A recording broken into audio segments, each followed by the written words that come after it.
Well, good morning. Good to be with you again. This nice setting with good technology, we trust. What I want to do today is talk a little bit about your pathway forward. And what's really important to me is that you understand that I am not here in any capacity to tell you what to do, or to say that one choice is right and another choice is wrong, or there might be multiple choices that you could be looking at. What I'm here to do is a couple of things. One is to try and help us understand why the church is so anxious. And when I say the church, I don't mean University Lutheran alone. What I'm saying is every adult forum that I attend, in every congregational setting, there typically is a fair amount of uncertainty about the future. And the truth of the matter is, we really don't know how to navigate the future. So the church that I was ordained into, I was thinking of Paul Eldred yesterday.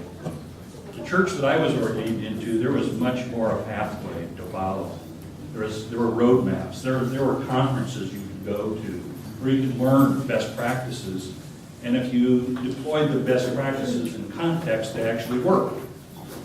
But in today's church, the church that Paul just was ordained into, the uncertainty is unbelievable. And it's not just in the life of the church. The uncertainty exists in the life of the whole culture. So that's part of what we're experiencing even politically, that you get this sense of, oh my gosh, what does the future hold?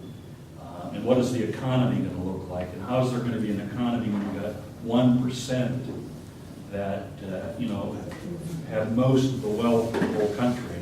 And you're seeing, in what we never dreamt would happen in the United States, we're seeing the middle class shrink and start to disappear. And nobody seems to know what the way forward is. So I'm going to start with a little YouTube clip that I have found to be very helpful in kind of setting the case for how do you deal with uncertainty. And then I want to talk a little bit about, I've got 4 observations that I want to make about the call process, and then we'll do a Q&A. How does that sound? Okay, great. So if I can get this to work now. Oh, Lord Jesus. Riding a bike. Meaning it's really easy and you can't forget how to do it, right? But I did something. I did something that damaged my mind. It happened on the streets of Amsterdam. And I got really scared, honestly. I can't ride a bike like you can anymore. Before I show you the video of what happened, I need to tell you the backstory. Like many 6-year-olds with a MacGyver mullet, I learned how to ride a bike when I was really young. I had learned a life skill and I was really proud of it. Everything changed though when my friend Barney called me 25 years later. Where I work, the welders are geniuses and they like to play jokes on the engineers. He had a challenge for me. He had built a special bicycle and he wanted me to try to ride it. He had only changed one thing. When you turn the handlebar to the left, the wheel goes to the left. The wheel goes to the left. I thought this would be easy, so I hopped on the bike ready to demonstrate how quickly I could conquer this. And here he is, ladies and gentlemen, Mr. Justin Salmon. First attempt riding the bicycle.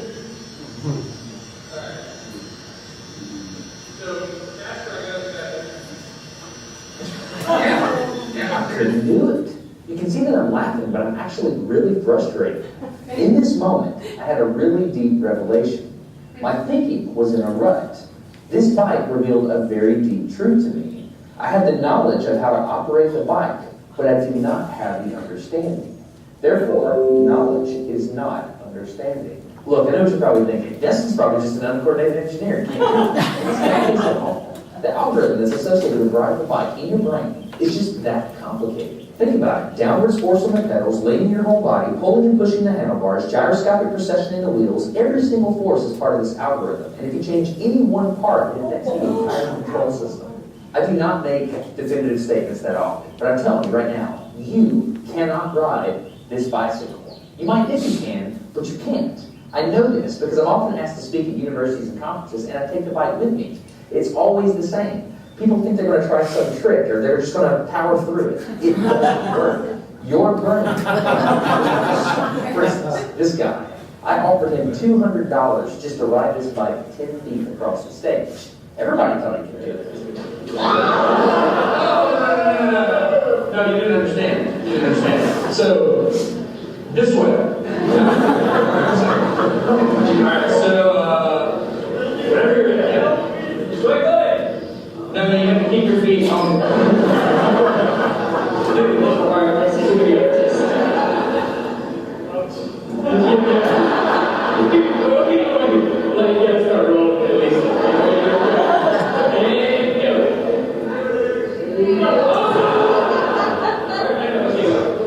Keep your feet on the level. Go.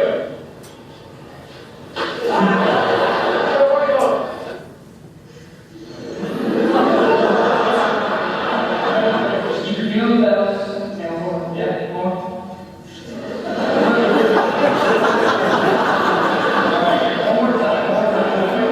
Once you have a rigid way of thinking in your head, sometimes you cannot change that, even if you want to.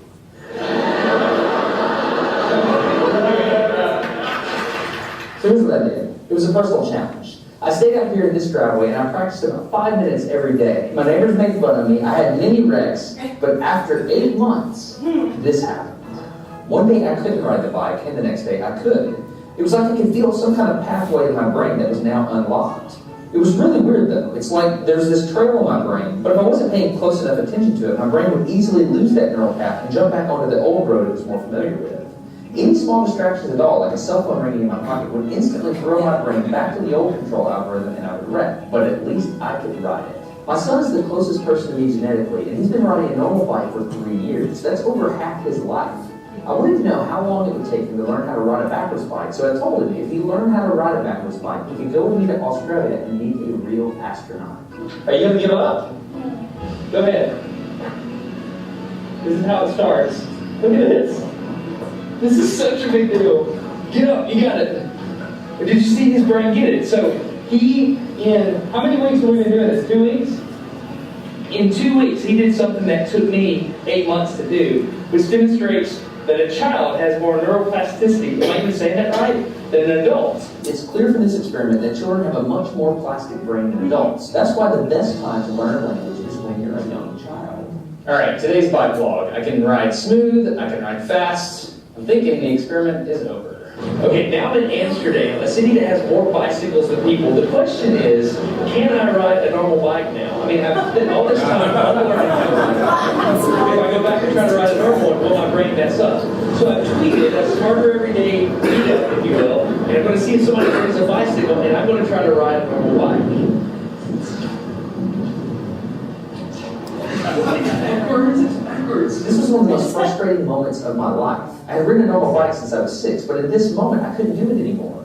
I had set out to prove that I could free my brain from a cognitive bias. But at this point, I'm pretty sure that all I proved is that I can only redesignate that bias. So what you're not seeing is just a group of people here looking at me, looking at the strange American. I can't ride a bike because they're actually 2 levels deep into this, but I've learned and unlearned. All right. After 20 minutes of making a fool out of myself, suddenly my brain clicked back into reality. I can't explain it, but it happened in a very specific moment.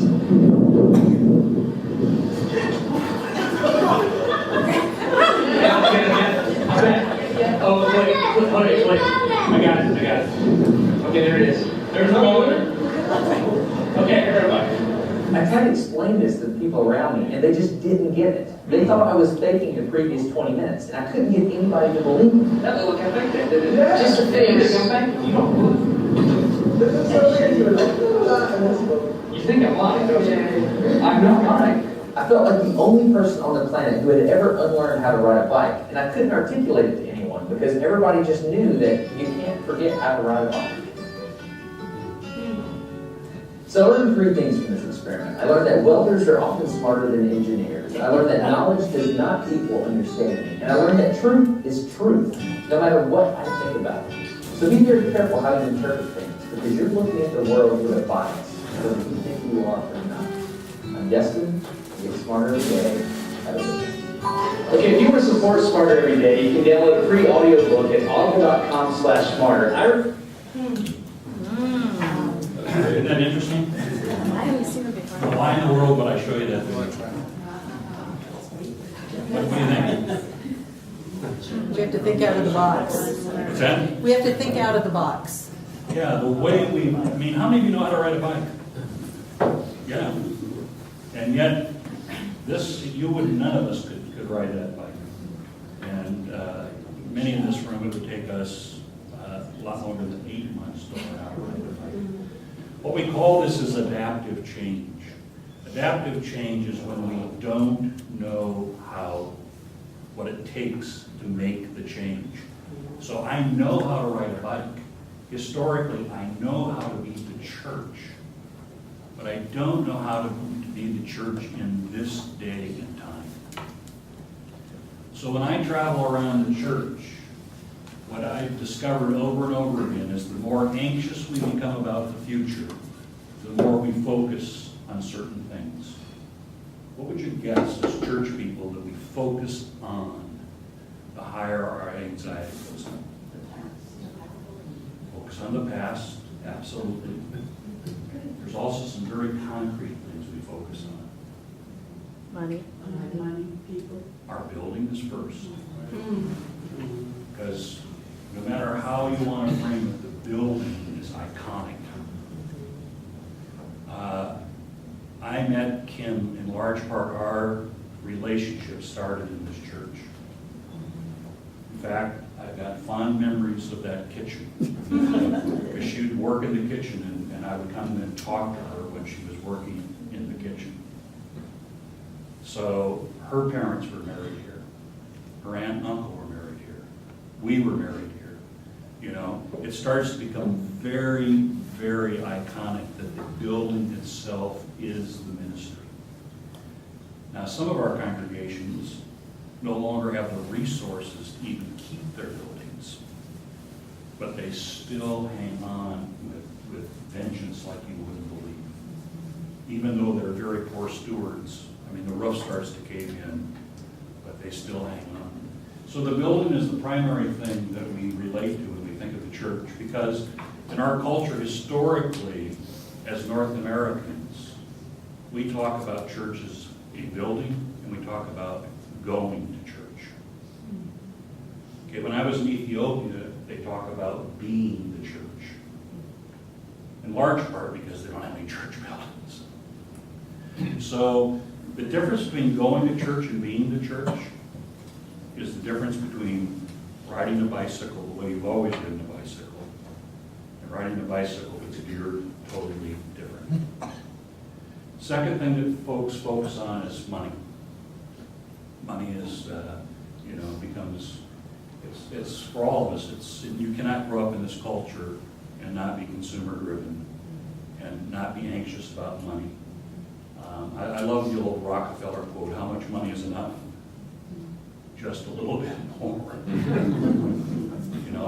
It's just so true. And so the metrics that we have used historically to determine whether or not the church is vital has been dollars in the offering plate and butts in the pew.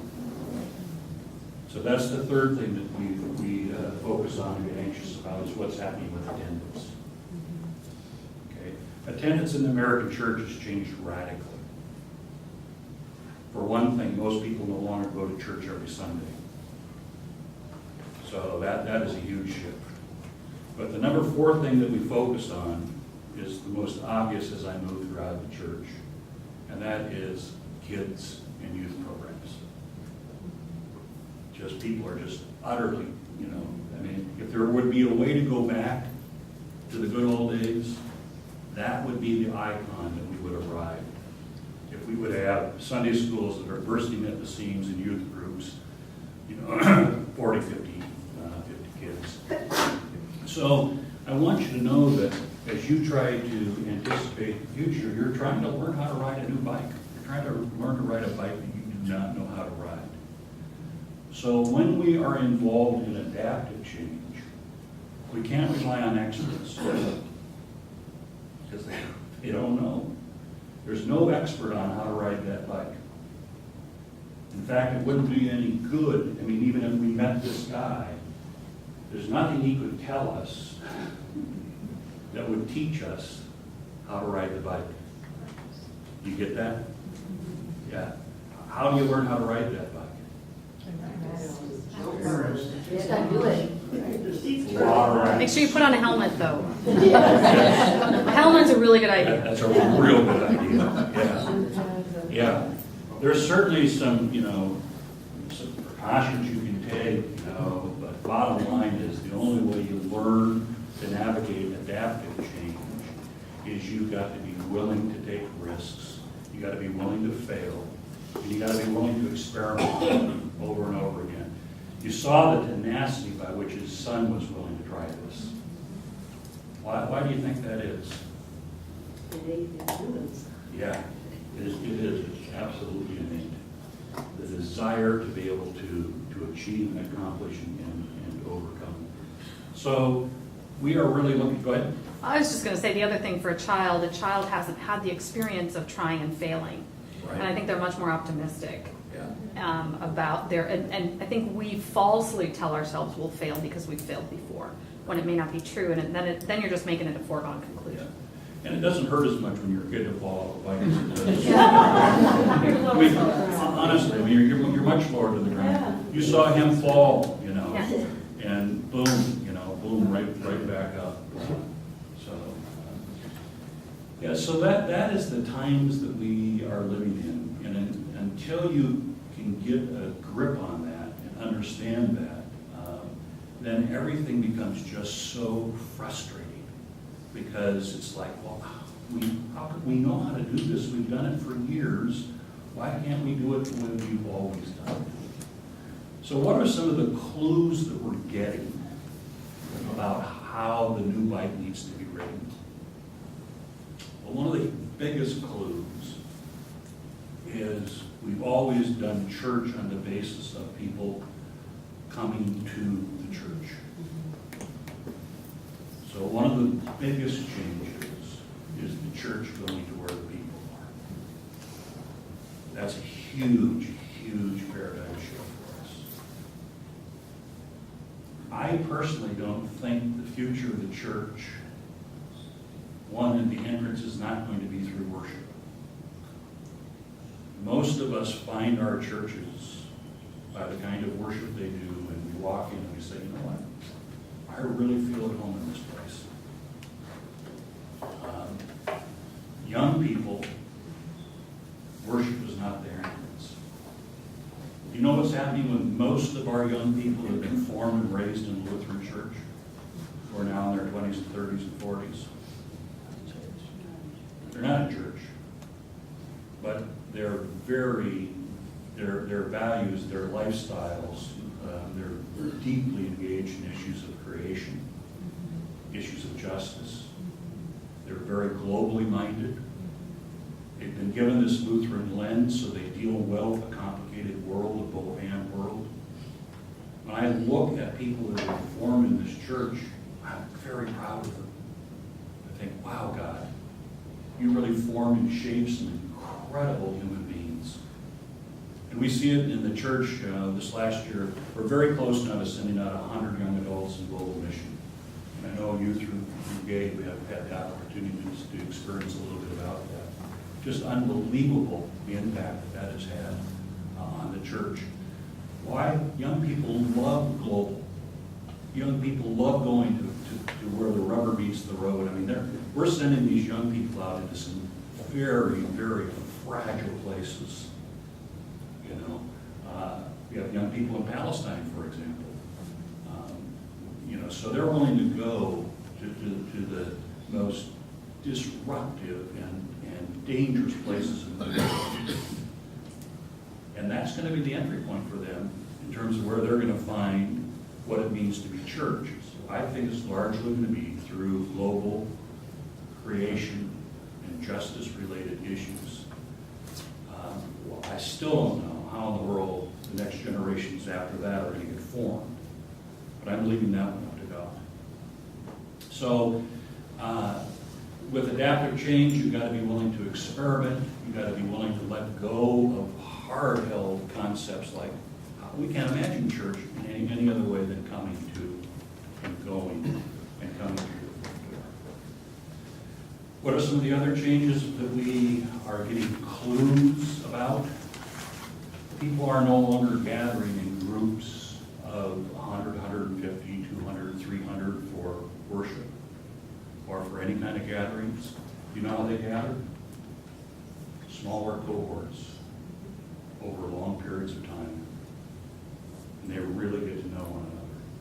So family church or house church, this I think has got a lot of potential in terms of being more adaptive to the new way of doing church. So we are getting some clues about what how to ride this new bike. But that's at best that we have as clues. Any of you have clues? I just wrote a Spirit article about Mother's Day. Mother's Day at one time was the third most attended worship service in the Lutheran Church. Do you know what it is today? Just another Sunday. Now why is that? What has changed in the world that Mother's Day is no longer the big church day? All kinds of things have changed. I mean, women are acknowledged for a lot of other roles besides their motherhood roles now. Absolutely. That's one of the huge changes. Yeah. Another major reality is many women are now free to talk about how painful their own relationship with their mother was, or how difficult it has been to conceive, or having lost a child, or there's a myriad of. I think there's also been like a really big push to like commercialize everything. So like Mother's Day, there's like a ton of places that like have like fancy brunches and stuff. And so like I personally am guilty. Like my mom and I usually go to like a nice like to the casino for brunch and like do that. Absolutely. And then often that conflicts with the church service time. So it's kind of like they're sucked out to other places. You want to know who loves Mother's Day? Restaurants. Yeah. We went to was it on Mother's? No, that was Easter. But it could have been Mother's Day. $55 a person. Da, da, da, da, da. Yeah. But everybody was happy. So Mama was happy. If we had mimosas at church.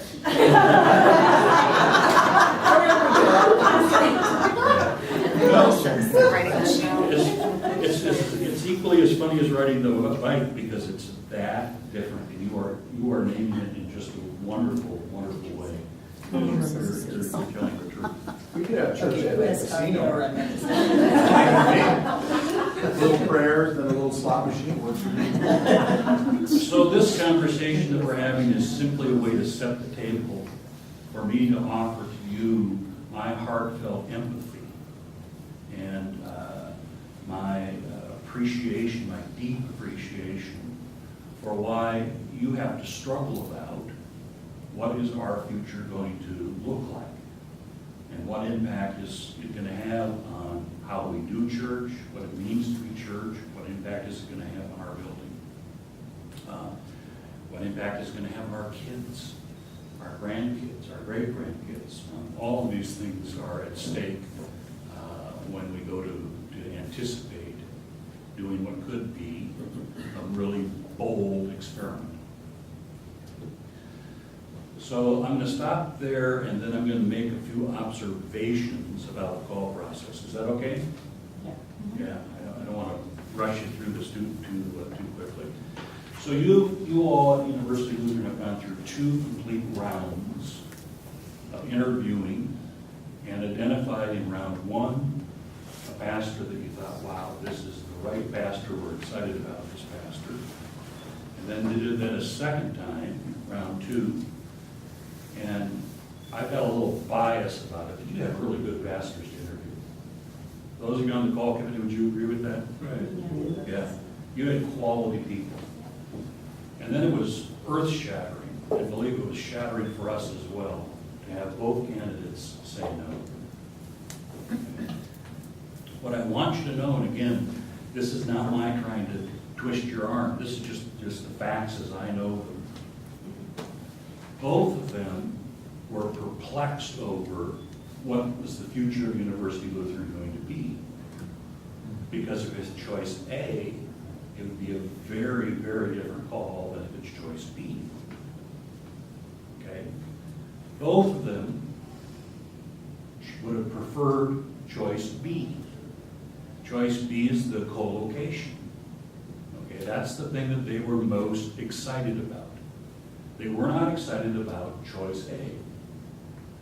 But they were also caught up in they picked right up on your own anxiety and your own, sort of struggle with this. And so they thought, wow, on the one hand, we're hearing from people that are just really get this vision, they're excited, they're gung-ho about it. And then we are also picking up on the anxiety that says, well, I don't know about this. I mean, this doesn't seem like maybe, this may not be the right choice for us. So I share that with you just to give you some feedback of those two candidates. Questions about that? I hope I made that clear. Yeah. I don't have a question, but I have a comment. I went to church the other day, and on their banner, one of the things they said was being, believing, becoming. And I think that's where we are. Yeah, believing and becoming, yeah.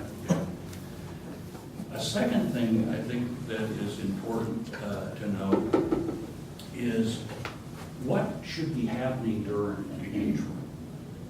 Should a congregation be so bold and audacious as to entertain a major experiment in the midst of an interim when you do not yet have a called pastor? And again, I'm not trying to, I hope you can trust me on this, because I will walk alongside you whatever choice you make, because ultimately I believe it's a God thing. I really do. I'm a big come Holy Spirit guy, meaning come Spirit, show us the way, because on our own we know how to mess it up royally. And that just comes out of my own personal life experience. What we tell people in every interim, whether they've got a bold and audacious experiment that they're anticipating or not, is move ahead. Don't wait for a pastor. That creates a kind of dependency that is really not healthy, because whose ministry is it? It's Jesus' ministry, and Jesus has gathered you. So you need to claim it. Okay? Now, yes, it might be nice to have a pastor to weigh in on it, but it's much healthier choice if you can claim it. If it can be yours, no matter which direction you go, as long as you say, guess what, we own it. Okay? I think that's a second point that's really really important. Why am I forgetting point number 3?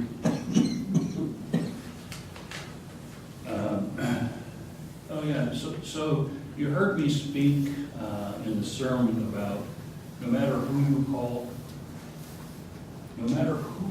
call, just given the nature of being in a university community, by the nature of the times that we're living in, these adaptive times, you want to call somebody that's entrepreneurial.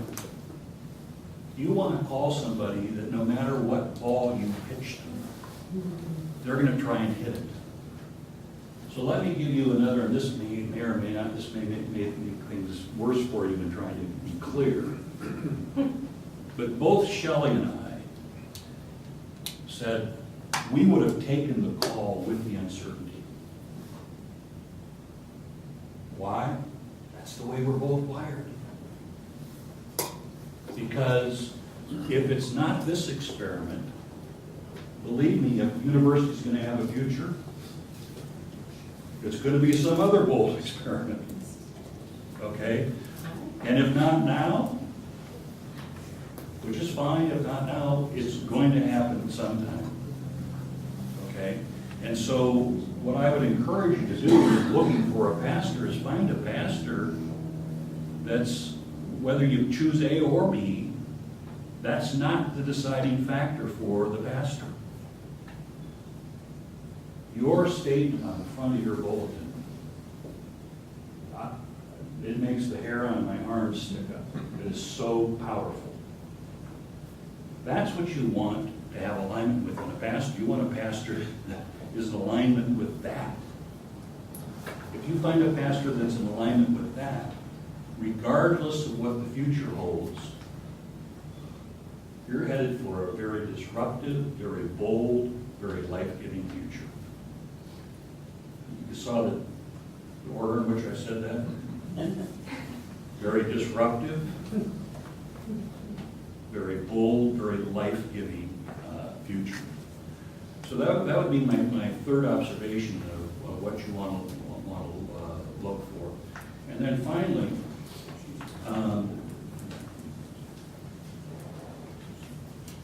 you want to call a pastor that understands adaptive change. Okay? Because if they're just going to come and promise you that they can redo what you've always done and do it well, that's got a real shelf life. Okay? Now, for some of us, that would be fine because we have a very short shelf life.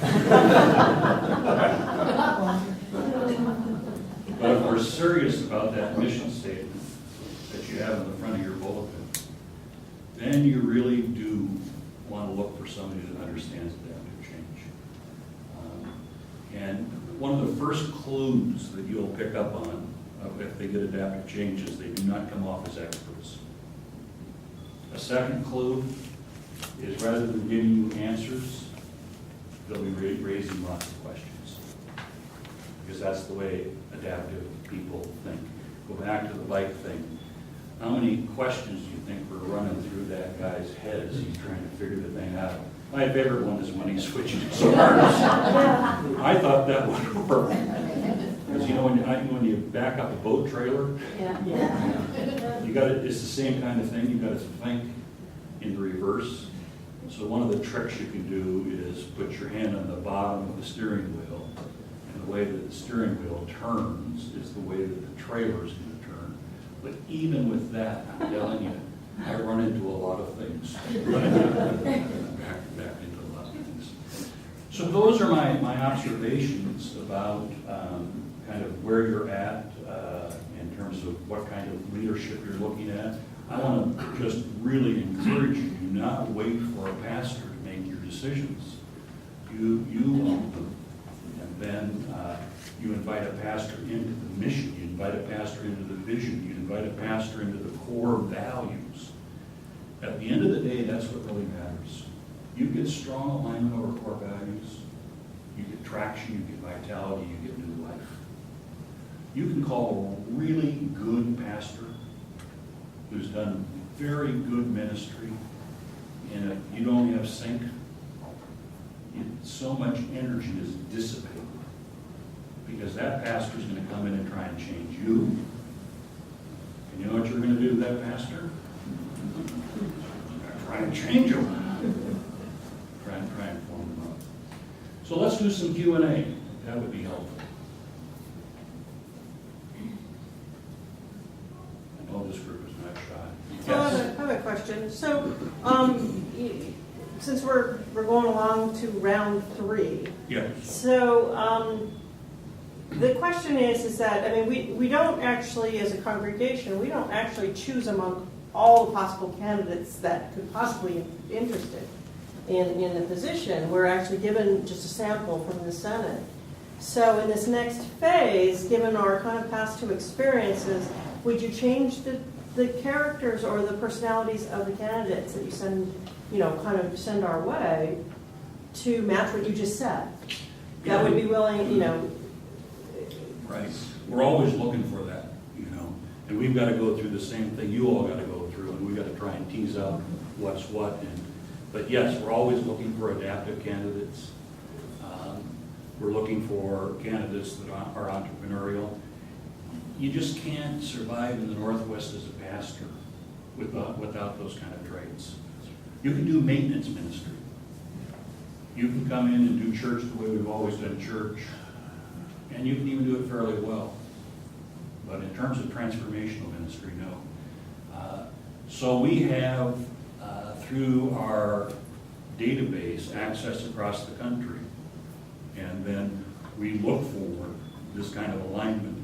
Quite frankly, what we look for first is alignment around core value. And then we look for, is this person an adaptive leader? I think you had two adaptive leaders that you chose, but I don't think they were prepared to walk into anything. And that also, to be fair to them, has to do with some of what was going on in their own lives too.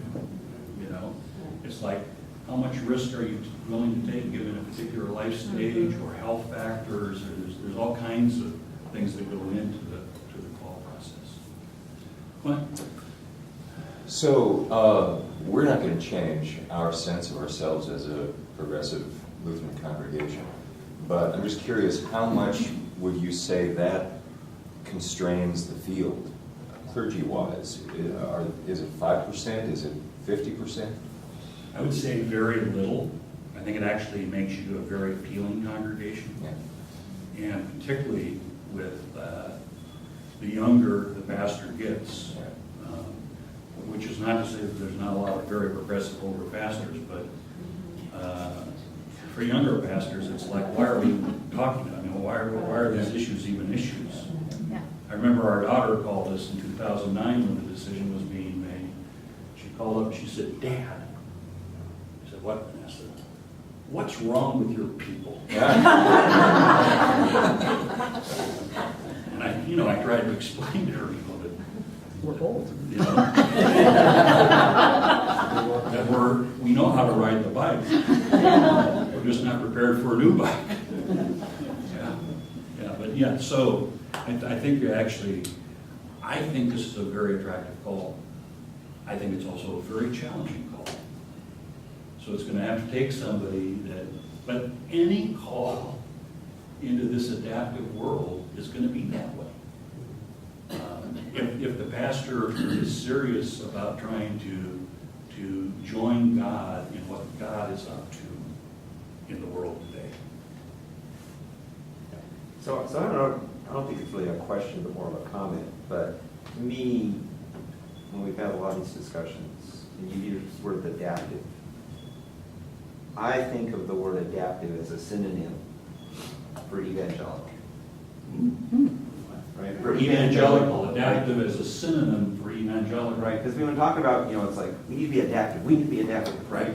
Well, that's being evangelical. Yes, it is. It's putting the evangelical back into ELCA. Right. That we've kind of, I think maybe have forgotten a little bit. We don't know how to do it. Yeah. I tell you what we've learned. What we've learned is we know how to do charity. Okay, we do charity very, very well. And I want to continue to applaud us for doing charity. The difference between doing charity and doing ministry or evangelism is a power issue. See, we do charity out of a sense of our own wealth, our own power, and we see the other as, not in a negative way, but we see them as an object of our giving. And so you've got this power imbalance, and we do it because we want to improve this person's place in life. Ministry, which is, just peppers the biblical understanding of our relationship with neighbor. It's not about charity in the Bible. It's about ministry. It's this kind of relationship, or even this kind of relationship. The reason it's this kind of relationship is that we know that we're going to encounter Jesus in the stranger. And we know that we need this stranger more than they need us. We need them to transform our lives. So, many of us who are very justice-oriented can fall into this trap too. It takes, and that's why I tried to say in this sermon today how important vulnerability is. Because vulnerability is, I know my Father and my Father knows me. I know my neighbor and my neighbor knows me. That's where all lives then are transformed. And I know that this happens here I know it's not all this. I know this happens. And I know, for example, some of the encounters that some of you have had with folks at Elizabeth Gregory Home, you walk away and you know that your life has been changed more than you changed the life of the other. But we really do. Never before in my lifetime have I sensed the need that we have to know the other. So one of the things that we discovered is most of us don't really even know the people in the pew. So we go to church together, and we've got a 30,000 foot understanding of one another's lives. And, somebody's going through cancer, or somebody's entering into the early stages of dementia or something. We know these kinds of things. We pray about these things, and we share these things. But we don't usually get much below that. And so that's the other clue about an adaptive church, is that we need to engage in smaller groups and engage more honestly and deeply with the challenge. So back to the Mother's Day example. I was sharing this at First Richmond Beach, and there was a young mother there, and she said, I don't need Mother's Day, but what I do need, she said, I'm a first-time mother.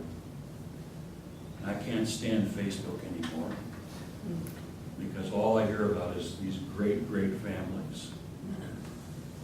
And my husband and I were challenged to raise this child, and it's not as pretty as Facebook makes it out to be. What I need is a group of moms that know how hard it is to be a mom, that we can come together and we can share. And then she said, and Bishop, I don't want you to determine the time when we meet. Because you'd probably pick Sunday morning or something. The point she was making is that the group can really own. And I think that is a wonderful example of what it means to be church. And very evangelical, because the opportunity to reach other moms that are willing to be vulnerable goes up dramatically. And then you're really like this. Well, as a member of the call team, I want to acknowledge you for giving us amazing candidates. They were entrepreneurial and were risk takers and very interested in just the complexity of this position. One thing I remember a candidate saying was, what does university mean to you in your name, University Lutheran? So there's that complexity of trying to struggle with not only like how do you do church today, how do you reach millennials, but also how are you related to the University of Washington and to college students, and how are you relevant to this university neighborhood, but the co-location was always something that candidates were just fascinated in and excited by, and seeing just immense possibilities there to be more relevant to the University of Washington and have a bigger voice and presence. When I heard for the first time on National Public Radio the announcement of a speaker for town hall at University Lutheran Church, it was like, wow, we have really interesting forums, adult forums, and that, I've been to many Lutheran churches throughout the Puget Sound area. I was always impressed with your church too in Renton, where you were pastor, and all the innovative things you did. Where's I going with that? You're talking about context and how much it matters. Yeah, right. Yeah. And it really does, and this is another clue. It used to be, you could do Lutheran church here, Lutheran church here, Lutheran church here, and it was pretty much Lutheran church. That doesn't work anymore. I can't believe you could have Lutheran churches next door to each other, and they would end up being very, very different. But the point is, for a vital future, you've got to be well connected in your context. Even if you're a commuter church, you've got to be able to relate to the context you're in. I mean, this is another one of these clues about we're going to be able to ride the new bicycle. We're going to have to be able to relate to our context more than most of us are capable of doing right now. Now, the Spirit will, I mean, the way we learn this stuff is by failing, and the Spirit will teach us how to do this. Yeah.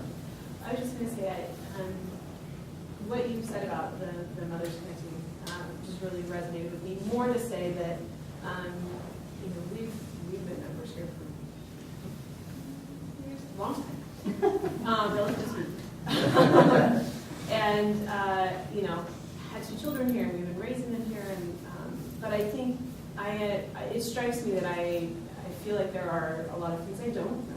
I would not say if we were in trouble today, I don't know that there are a lot of people in this congregation we'd reach out to, and that is not ideal, right? That feels like a bit of a miss, a bit of a bummer, and I would suggest that possibly some of this conversation about what comes next and about how we truly think about moving forward might be easier if we could have truly real conversations with connected folks. We're having small groups and we're having very informative conversations about things, but I don't know, I think a lot of the challenges end up being in the emotions, and I don't know that we're connecting at the emotional level as we go through this. And so I don't know 100% the answer, but I would love to be able to figure out a way for us to connect more closely, be more vulnerable with each other, and in this process and in all things we do. I think that would just continue to grow the health. And thank you for saying that. It's so countercultural to what's going on in the culture. Culture is less and less honest with itself and with one another. So that really ups the need for the church to try to be more vulnerable, more connected. Think about it in terms of who you would call your best friend. I don't even know your best friend, but I could guess some things about your best friend. One is you probably can tell them anything. You know they're not going to stand in judgment with you, of you. They probably have seen you at your worst, and they still love you. And you could go for months not seeing each other, and the moment you're back together, boom, you just can pick up just like that. That's what vulnerability is. And we gather every Sunday under the most vulnerable icon in the world. It's called the cross. And you talk about being, emptying oneself of everything and being utterly vulnerable. It's the cross. And this takes time. You're not gonna flip a switch and move from being, like all of us are, relatively at 30,000 foot and move down to the 10,000 or 5,000 foot level. How it does happen in congregations is when crises happen. It's also how it happens in the culture.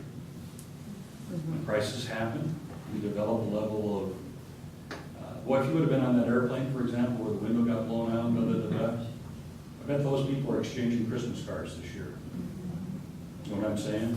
I mean, they would have got to know each other in a way that really, really powerful. How are we doing time-wise here? I'm not... We have about 10 minutes. Okay. Really prosaic question, but one that I think is really pertinent on the call process. Seattle is insanely expensive for housing. What is the impact of that on our success with the call process?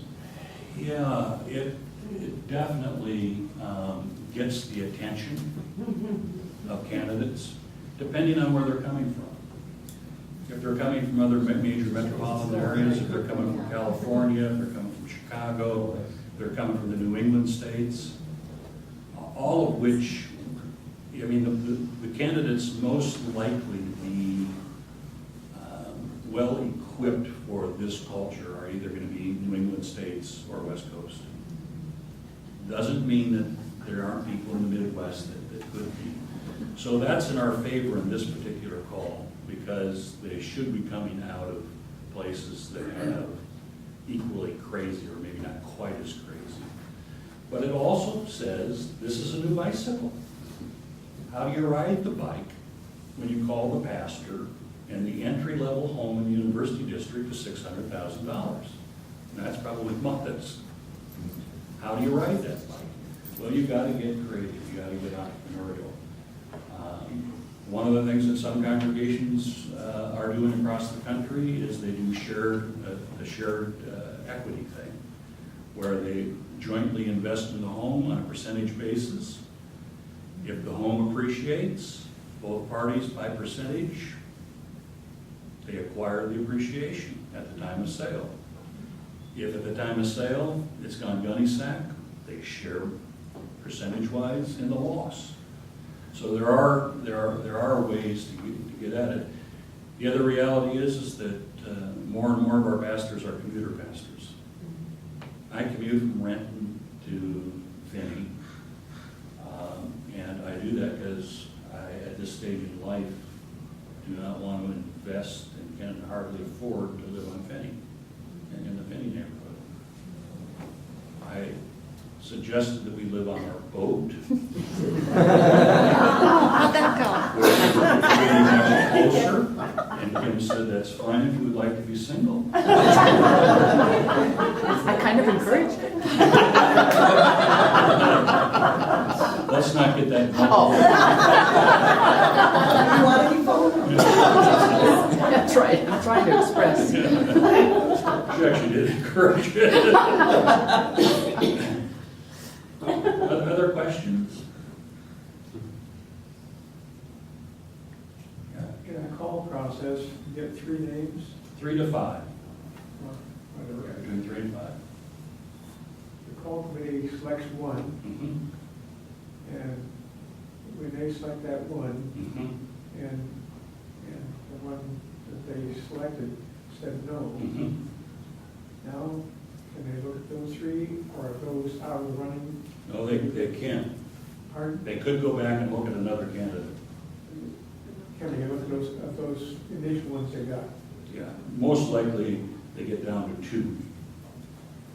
And they say, they send the call to 1, and this one says no. You can go back to the second one. The likelihood of the second one wanting to say yes goes down. Okay, because they know they're.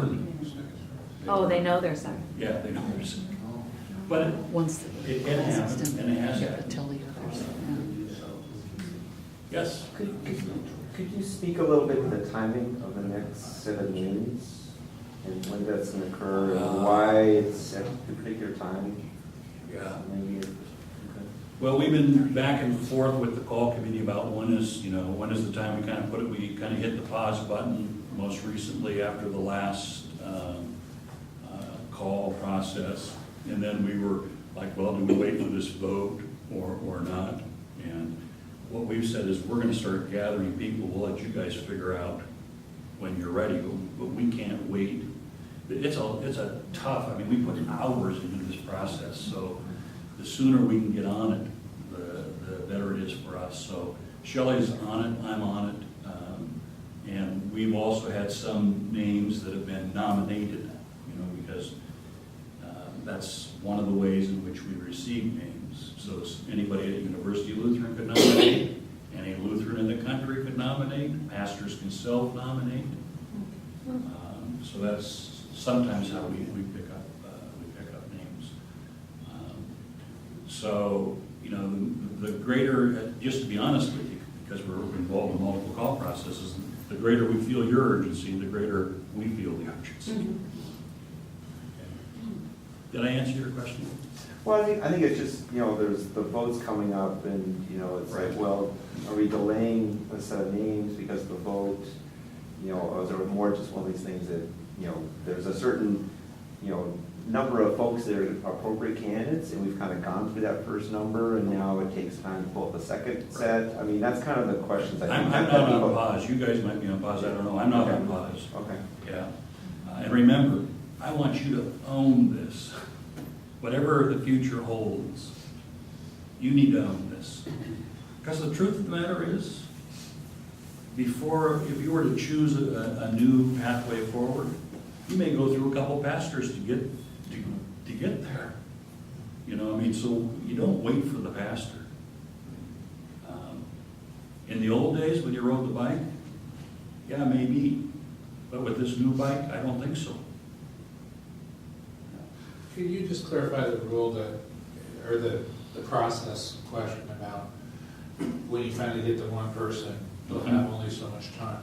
They kind of have to commit to not talking to other congregations during that time. Right. Once they're a serious candidate, then they have to close all other relationships or say no. Which is what happened in the last, in the decision this last time. Yeah, it's called candidate of choice. When they become candidate of choice, they need to cut connections to anybody else. And we offered that to both of them, and both of them discerned for a while, and then we actually had to kind of push the second one to make a decision, because they've been thinking about this since November, and now we're in February, and they wanted to wait till May, and both the bishop's office and the call committee said, Fisher Company. Yeah. Gotcha. I can give an example of the situation that you're kind of referring to as far as we move now.